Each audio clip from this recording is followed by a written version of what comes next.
Hello guys, I am Vishali Kikan and we are discussing chemistry. Today we are going to discuss two chapters, water and solution and the solution and their reactions in detail.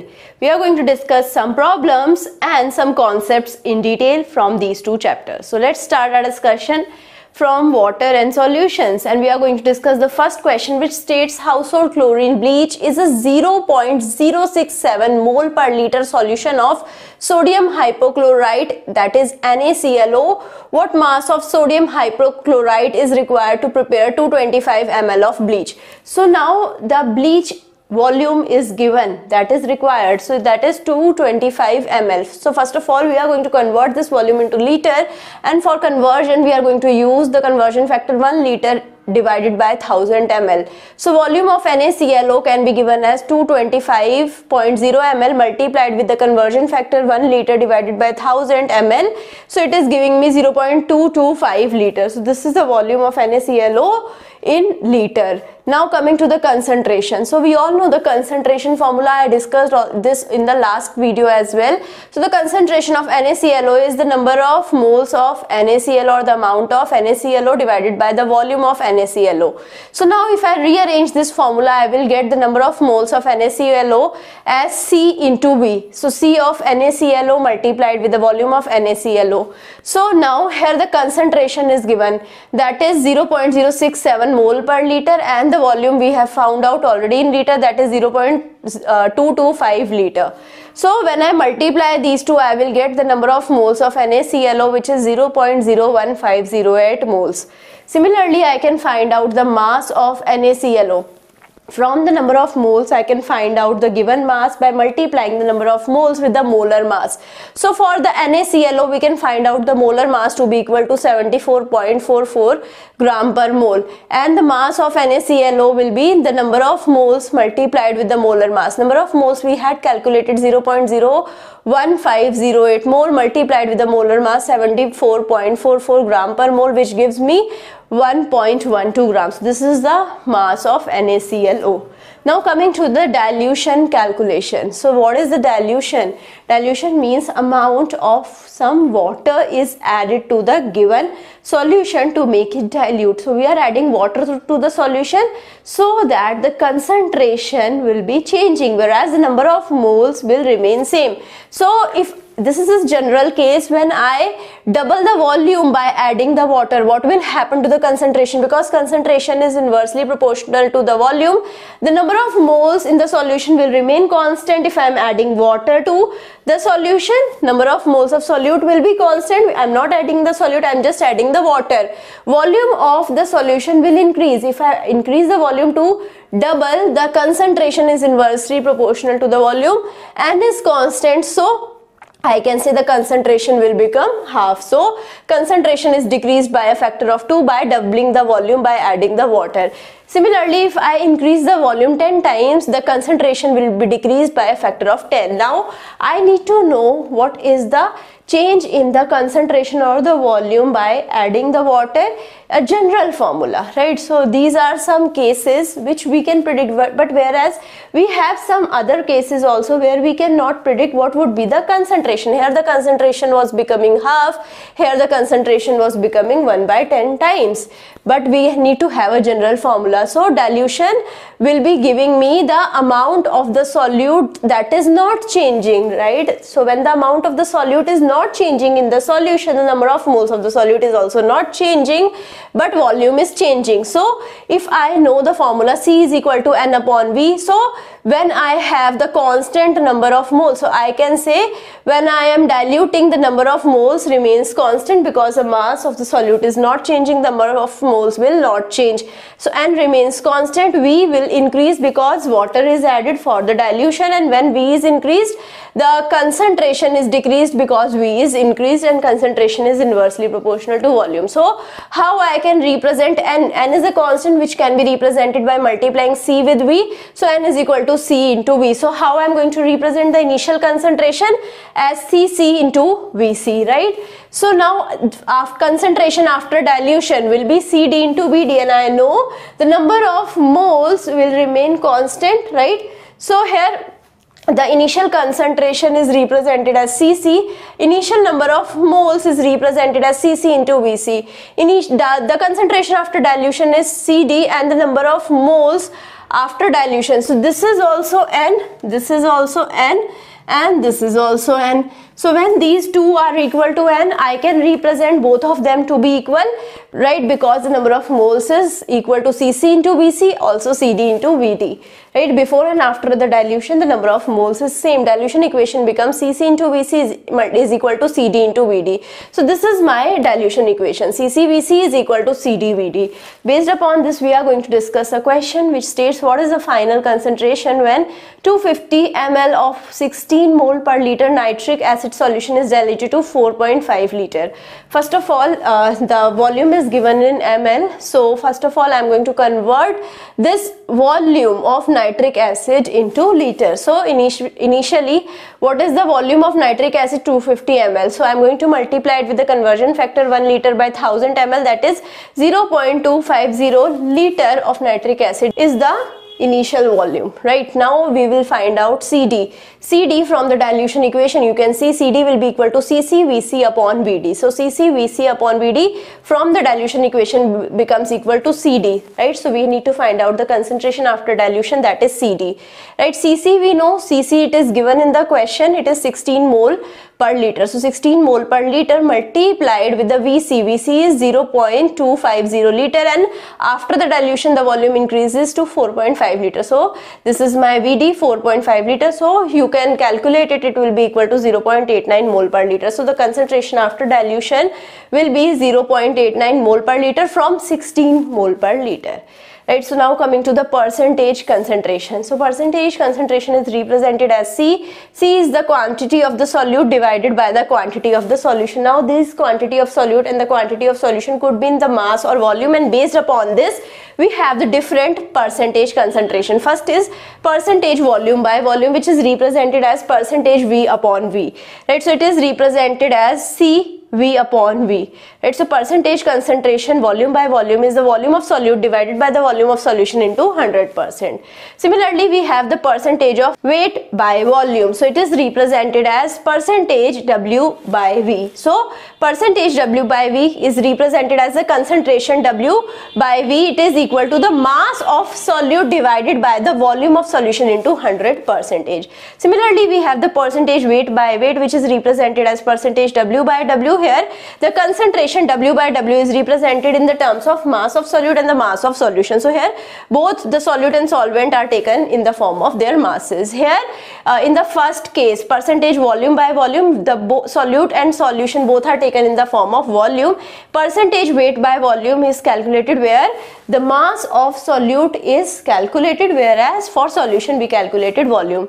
In C, W by W, both for solute as well as solvent we are taking mass and we are multiplying with 100%. So based upon these we have some questions. The first question states the concentration of ethanol in a 750 ml bottle of wine is 13.5% volume by volume. Assuming that the wine has the same density as water, calculate the volume of ethanol in bottle. So 750 ml of ethanol is given. So first of all, this quantity, the volume of the ethanol, we have to convert it into liters. So volume of ethanol is 750 ml. So we are going to multiply it with the conversion factor 1 liter upon 1000 ml. So which gives me 0.750 liter. So the volume of ethanol in liter is 0.750 liter. So now coming to the concentration of volume by volume. So concentration of volume by volume is given as the volume of solute here is ethanol upon the volume of solution multiplied with 100. So volume of ethanol, now here we can rearrange this, we can see how we can rearrange it. So concentration multiplied with the volume of solution divided by 100 gives me the volume of ethanol by rearranging this equation. So what I did, I took V over here, I took 100 in the denominator. So CV by V multiplied with the V of solution divided by 100. So concentration of volume by volume is 13.5 and the volume of solution is 750 ml divided by 100. So if you find out the answer in ml, so it would be 101 ml, and the answer in liter would be 0.101 liter. Now coming to the next question, which states glucose C6H12O6 is used to prepare intravenous feeding solutions. What amount of a 5.0 weight by volume glucose solution can be prepared from 125 gram of glucose?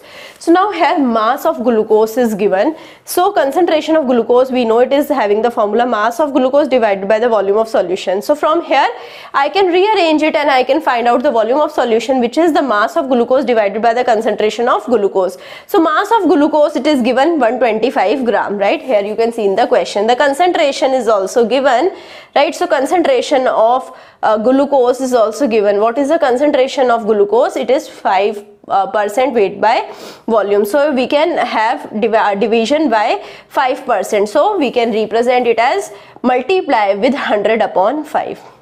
Right, so now when you do this calculation, you are going to get the volume of solution as 2500 ml, which is 2.5 liter. Right, so in the ml we are going to convert it by dividing by 1000. So here we will be having 2.5 liter as 2500 ml. Coming to the next question, which states what is the final concentration when 125 ml of a 30% weight by volume hydrogen peroxide solution is diluted to 2 liter. Right, so 125 ml is the initial volume. First of all, I am going to convert it into the liter. So 125 ml can be represented as 125 divided by 1000 liter, which is 0.125 liter. Now I know the dilution equation. According to that, CC/VC is equal to CD/VD. CC is the concentration before dilution, VC is the volume before dilution, CD is the concentration after dilution, VD is the volume after dilution. So if I rearrange this, I will get CD is equal to CC/VC upon VD. I know what is CC, I know what is VC, I know what is VD. So CC is the concentration before dilution, which is 30%, right? So we are going to get 30 divided by 100, right? Now in the percentage, it is represented as 30 divided by 100. Now what is VC? VC is the volume before dilution, which is 0.125 liter. So here we have represented as 0.125 liter. Now after dilution, the volume is 2 liters. So here we have represented 2 liters. So now when you calculate it, you will get 0.0188. So here the concentration after dilution can be represented as 1.88% weight by volume. So we are multiplying this concentration by 100 to get the concentration in percentage. So weight upon volume multiplied with the 100. So this is how concentration after dilution is 1.88% weight by volume. From 30 to it is decreased to 1.88 after dilution. Now coming to a concept that is extremely low concentration. When I have the extremely low concentration of the solute, it is represented in the terms of parts per million, parts per billion, or parts per trillion. So now what is the parts per million? When I have the representation as 1:10⁻⁶, how I am going to tell you. In parts per billion we have the representation 1:10⁹, and in the parts per trillion we have the representation 1:10⁻12. So the concentration in parts per million is represented as the mass of solute divided by the mass of solution multiplied with the 10⁻⁶. Why we have 10⁻⁶? Because this concentration value is very less. So to have the reasonable value of the concentration, we multiply it with the 10⁻⁶, and we represent this type of concentration as the concentration in parts per million. When the concentration of solute is much lower than this as well, so we represent it as concentration in parts per billion, where we have mass of solute divided by the mass of solution multiplied with 10⁹. In the concentration of parts per trillion representation, we have mass of solute divided by the mass of solution multiplied with 10⁻12. So 1 ppm can be represented as 1 milligram per liter, 1 ppb can be represented as 1 milligram in 1000 liter, and 1 ppt, 1 parts per trillion, is represented as 1 milligram of solute in 10⁻⁶ liter, right? So whenever I have solution of 1 liter and solute 1 milligram, it is represented as 1 ppm.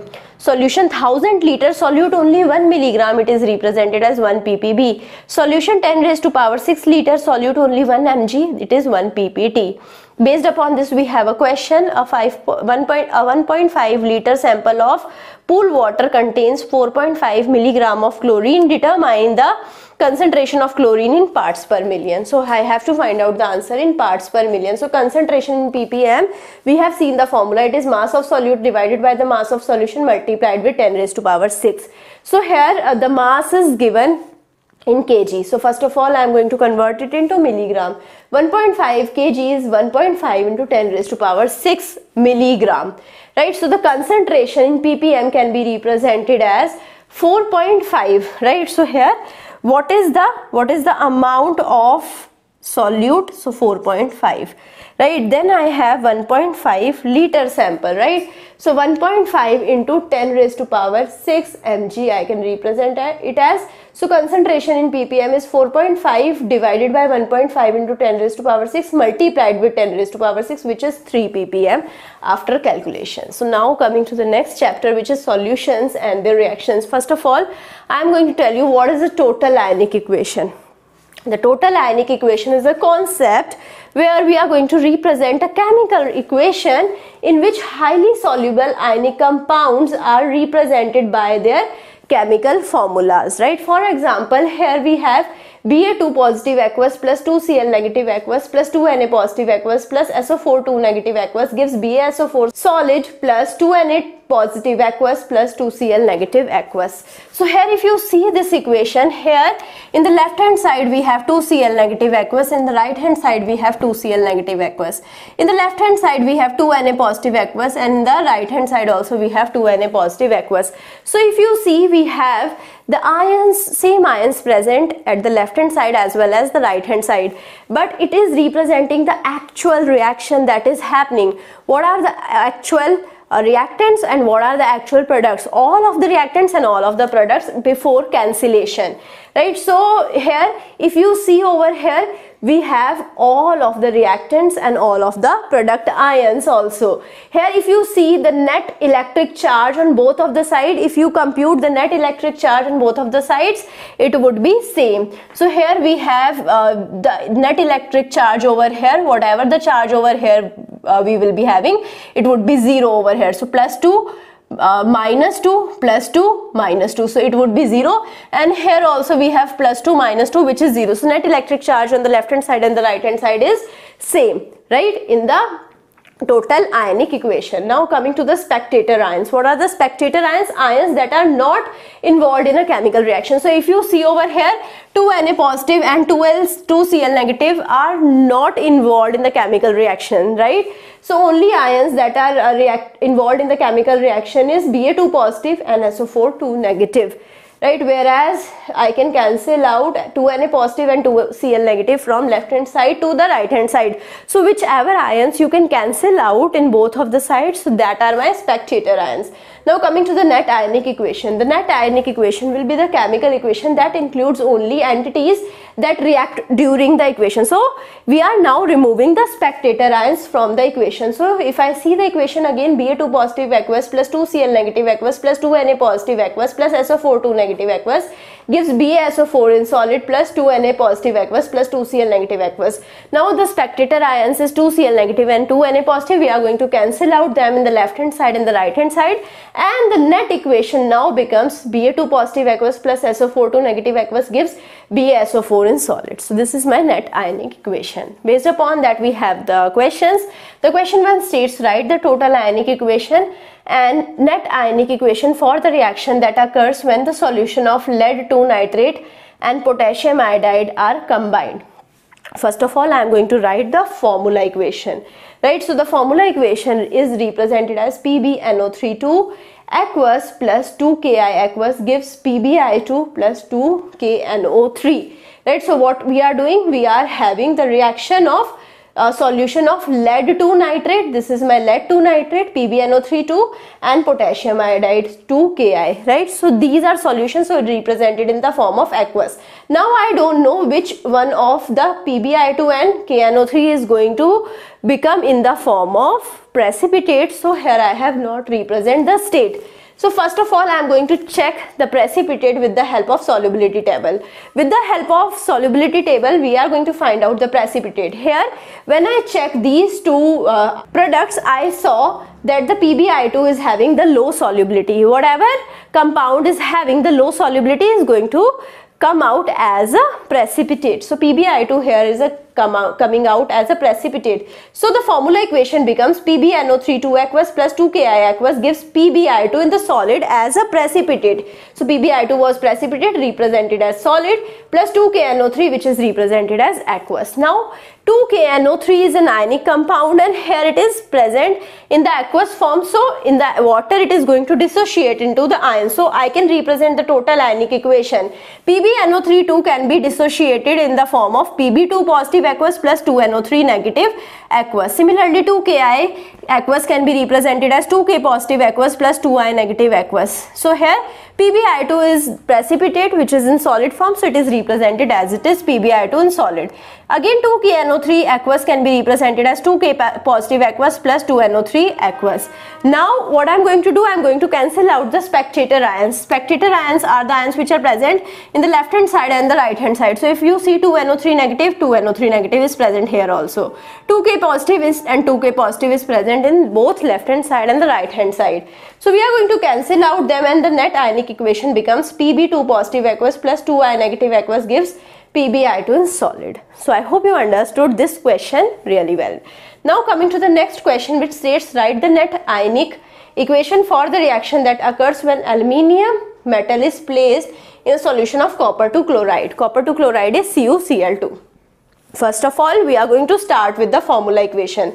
The formula equation here is 2Al aqueous plus 3CuCl2 aqueous gives 3Cu plus 2AlCl3. Now here we have seen that aluminium has replaced copper from the copper chloride solution. Why? Because aluminium is above copper in the activity series. Aluminium is more reactive than copper, so it is going to displace copper from the CuCl2 solution. So whenever you put aluminium in the CuCl2 solution, it is going to displace copper.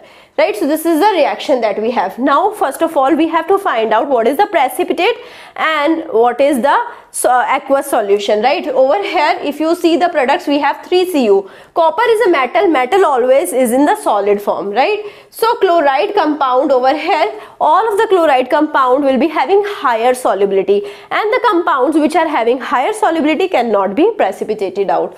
So if from the solubility table we found out that 3Cu is in solid form whereas AlCl3 is in aqueous form. So we can write the formula equation as 2Als plus 3CuCl2 aqueous gives 3Cu in the solid plus 2AlCl3 in the aqueous form.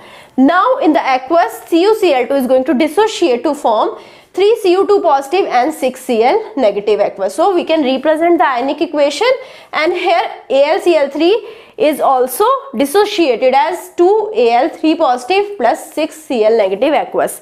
So we can write the ionic equation as 2Al solid, right? It is represented as it is. 3CuCl2 can be represented as 3Cu2 positive aqueous plus 6Cl negative aqueous, and here 3Cu solid is represented as it is. 2AlCl3 is represented as 2Al3 positive aqueous plus 6Cl negative aqueous. So now here again we are going to find out the spectator ions. Spectator ion here is 6Cl negative which is going to get cancelled out in the left hand side and the right hand side, and the net ionic equation becomes 2 aluminium in solid plus 3Cu2 positive in aqueous gives 3Cu in solid plus 2Al3 positive in aqueous. Right, coming to the next question which states construct a flow chart for the quantitative analysis of a solution that may contain silver ions Ag positive aqueous and or zinc ions Zn2 positive aqueous. Right, so first of all we are going to step 1. In the step 1 we are going to check the solubility table. We are going to check the solubility table to check the anions which are used to precipitate each of the cation in the solution. Right, so we are going to find out that the sulfide ion is going to precipitate both silver and zinc. Chloride ion will be precipitating silver but not zinc. So now here if you check it, if you find out the precipitation, so whenever you are precipitating using the chloride will precipitate silver but not zinc. So what you are going to do, you are going to put the NaCl solution and you are going to check if the precipitate is formed or not. So if the precipitate is formed, so we find out that it is silver because precipitate is formed because of silver only, not because of zinc. So now coming to the second step, which is finding order of the precipitation reaction, right? So first of all, what we are going to do, we are going to select the appropriate solution. For the silver ion, what we are going to do for the silver ion, we are going to precipitate first by adding soluble chloride. So I told you we are going to precipitate silver using the NaCl, which is a soluble chloride. Sodium chloride is a salt which is a soluble chloride, and we are going to use this to check the silver ions are present or not. If the precipitate is formed, we can say positive test would be there and we can filter it out, right? So we can see that the silver chloride precipitates are filtered out, right? Now the second part of the chart says that we are adding the sodium sulfide. Sodium sulfide is added to produce the PPT of zinc sulfide. So whenever you add the sodium sulfide, zinc ions are detected as a precipitate of zinc sulfide. Now whenever zinc ions would be present, zinc sulfide precipitate will be formed. So in the step 3, we are going to construct the chart, right? We are going to start with the solution. We are going to add NaCl and we are going to check the precipitate of the silver is formed or not. If the precipitate is formed, filter out, and then we are going to check the zinc ions with the help of sodium sulfide, right? So now coming to the next question, which states determine the minimum volume of 0.42 mole per liter sodium sulfate Na2SO4 aqueous that is required to react completely with all barium ions in 500 ml of 0.100 mole per liter barium chloride BaCl2 solution. So first of all, we are going to see the volume of barium chloride. Barium chloride volume is given in ml, 500 ml. First of all, we are going to convert it into liter by dividing with 1000. And this is how we are going to get 0.500 liter. 500 ml can be represented as 500 divided by 1000 liter, which is 0.500 liter. Now coming to the balanced equation. So you see the balanced equation is BaCl2 aqueous plus Na2SO4 aqueous gives BaSO4 solid plus 2NaCl aqueous, right? So what is happening? So we have sodium sulfate. Sodium sulfate is Na2SO4 that is reacting completely with barium ions. So barium chloride will be reacting with Na2SO4 and we will be having the double displacement reaction to form BaSO4 plus 2NaCl. Right, now here what is given, the volume, initial volume of BaCl2 is given, which is 0.5 liter. Initial volume of Na2SO4 is not given, so we have represented it as VNa2SO4. Initial concentration of BaCl2, it is given in the question, which is 0.100 mole per liter. Right, initial concentration of Na2SO4 is also given, which is 0.42 mole per liter. Now we can find out, the concentration is given, the volume is given for BaCl2. We can find out the number of moles of BaCl2, which is the concentration of BaCl2 multiplied with the volume of BaCl2, which is 0.100 multiplied 0.500. So we get 0.0500 moles. This is the number of moles of BaCl2, right? So now here from this equation, you can see this is the balanced equation. If I have 0.05 moles of BaCl2, how many moles of Na2SO4 would be there? So if you see this equation, the conversion factor would be 1 by 1, and if I have 0.05 mole BaCl2, we will be having the conversion factor as 1 mole Na2SO4 divided by 1 mole BaCl2. Mole of BaCl2 get cancelled out and we will be having 0.05 mole of Na2SO4, right? So now I know the number of moles of Na2SO4, I know the concentration of Na2SO4, that is already given. Then I can find out the volume of Na2SO4 by using the formula C is equal to N upon V. Right, so by rearranging the formula, we get VNa2SO4, volume of Na2SO4 will be equal to number of moles of Na2SO4 divided by the concentration of Na2SO4, which is, now concentration is given, the number of moles we have calculated 0.050 mole divided by 0.42 mole per liter, which is 0.12 liter. 0.12 liter can be represented as 120 milliliter by multiplying with 1000, which is the conversion factor. Coming to the next question, which states predict the mass of precipitate expected when 1.5 liter of 0.800 mole per liter sodium carbonate Na2CO3 is mixed with 850 ml of 1 mole per liter aluminium nitrate solution. Aluminium nitrate is AlNO33. Right. So now first of all we are going to convert the volume in liter. So volume of AlNO33 is given in the ml, which is 850 ml. So we are going to divide it by 1000 to get 0.850 liter is the volume of AlNO33. Right.